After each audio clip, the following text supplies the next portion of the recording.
activity conducting our regional meeting, the Regional Executive Committee meeting.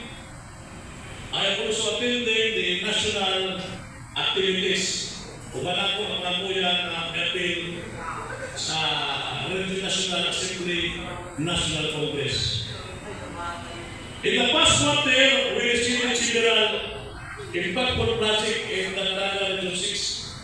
First, before the election last November, for the fourth quarter, we successfully completed the fourth quarter regional tree planting at the Hatuan mining area. Last October, ako nagpakan ang Ismail course with the support of the Hatuan Mining Corporation sa area. So salamat sa mga kuya ng appeal last October. Open Kalkalak in November, we conducted a mineral distribution program in the public secretary part of Oakland, Kalkalak. Salamat mga kuya sa inyong mga sponsors. Immediate request ng Governor, nato chairman si Kuya Jimmy Polvera, with the support of Kuya Janet Cole, ang ato mga regional president, mga tubig na tumihatag last Kalkalak. Fire victim assistance. We provided initial aid including rice, canned goods, water, and loose clothing to fire victims in Barangay Avenue. Thank you to all the clubs for your generous contribution in supporting this initiative. So salamat po sa lahat na natutulungan ato na tagaan. I'm delighted to share that Caraga Region 6 officers attended the 44th National Assembly 4th Regular Session in Marikina City. This was a historic event as we elected as our new National President Eagle Jojo Calderon. No, after 4 years, mayroon na tayong National President-elect. Jojo Calderon kuya, from Isabela, no?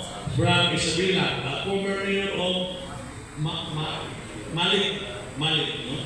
So then, our National Vice President for Mindanao, Alan Hapur, at palagpagan ang Hapos, and usually as a National Assembly Treasurer.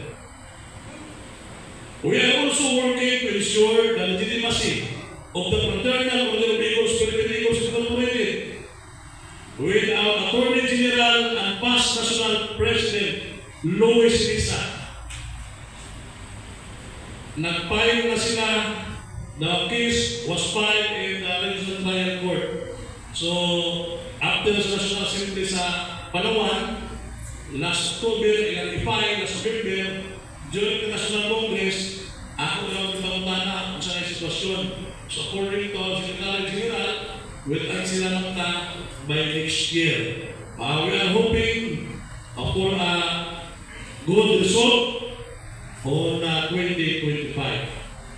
Para may mawala na doon kung kinsa ang legit sa the Fraternal Order of Eagles, Philippine Eagles, SEC registration number CN2-0172-1277. Mga kuya, rest assured that your officers will continue to work diligently according to the mandate of the Fraternal Order of Eagles.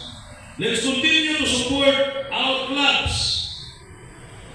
and our region for another year of existing service to our people, our community, and our fellow Eagle members.